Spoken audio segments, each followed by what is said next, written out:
इस परम सत्ता पर ब्रह्म से ही व्यक्तिगत ईश्वर का उद्भव होता है। यही ईश्वर 1 से 2 और 2 से 3 को प्राप्त होता है, जिसे त्रिमूर्ति कहा जाता है। वह ईश्वर ही शब्द ब्रह्म है। ब्रह्मा, विष्णु, महेश इसके 3 रूप है। आत्मा की भी इसी के अनुसार 3 उपाधियां है, स्थूल, सूक्ष्म, वह कारण शरीर। इसकी चौथी अवस्था शांत, अद्वैत, शिव की है। इसी त्रिमूर्ति से देवताओं की उत्पत्ति होती है, जो सृष्टि के व्यवस्थापक है। यह ईश्वर उस अव्यक्त ब्रह्म का व्यक्त स्वरूप है। मनुष्य इस व्यक्त ईश्वर का प्रतिबिंब है। उसके अंतरात्मा अनादि और ईश्वर रूप है। उस पर ब्रह्म में असंख्य सृष्टियां और प्रत्येक में असंख्य सूर्यमंडल है। प्रत्येक सूर्यमंडल का अधिपति उसका ईश्वर है। प्रत्येक ईश्वर अपनी सृष्टि की रचना करता है। ये कल्पारंभ में जब योग निद्रा से जागते हैं तो सृष्टि का संपूर्ण चित्र उनके मन में आ जाता है।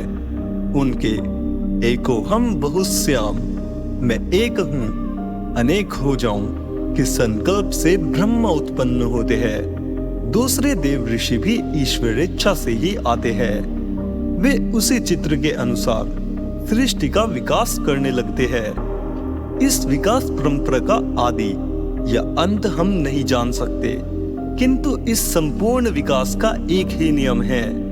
दिव्य दृष्टि से महात्मागण इस संपूर्ण सृष्टि का पूरा विकास क्रम सिनेमा की फिल्म की भांति शिष्य को दिखा देते हैं। सृष्टि की रचना का महान कार्य पूरा करने के लिए ब्रह्मा ने तप किया, जिससे 2 प्रकार की शक्तियों का आविर्भाव हुआ। एक थी ज्ञान शक्ति तथा दूसरी विज्ञान अथवा क्रिया शक्ति।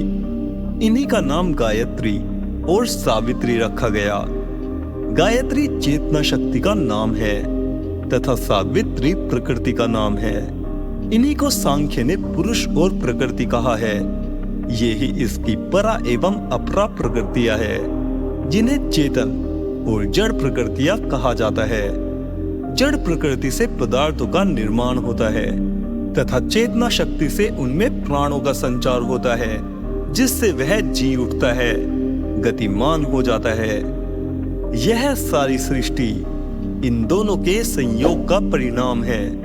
अन्य जीवों में साधारण चेतना होती है, जबकि मनुष्य में 5 प्राणों से मिली आत्म चेतना भी होती है। अन्य प्राणी प्रकृति स्वभाव से ही अपना जीवन यापन करते हैं, किंतु मनुष्य में अच्छे बुरे, उचित अनुचित का निर्णय करने के लिए विशिष्ट ज्ञान भी होता है, जिससे वह पशुओं से थोड़ा ऊंचा स्थान रखता है। इस विशिष्ट ज्ञान के आधार पर वह ईश्वरीय प्रभुत्व को भी जान सकता है, वह प्राप्त कर सकता है जो उसके भीतर निहित है।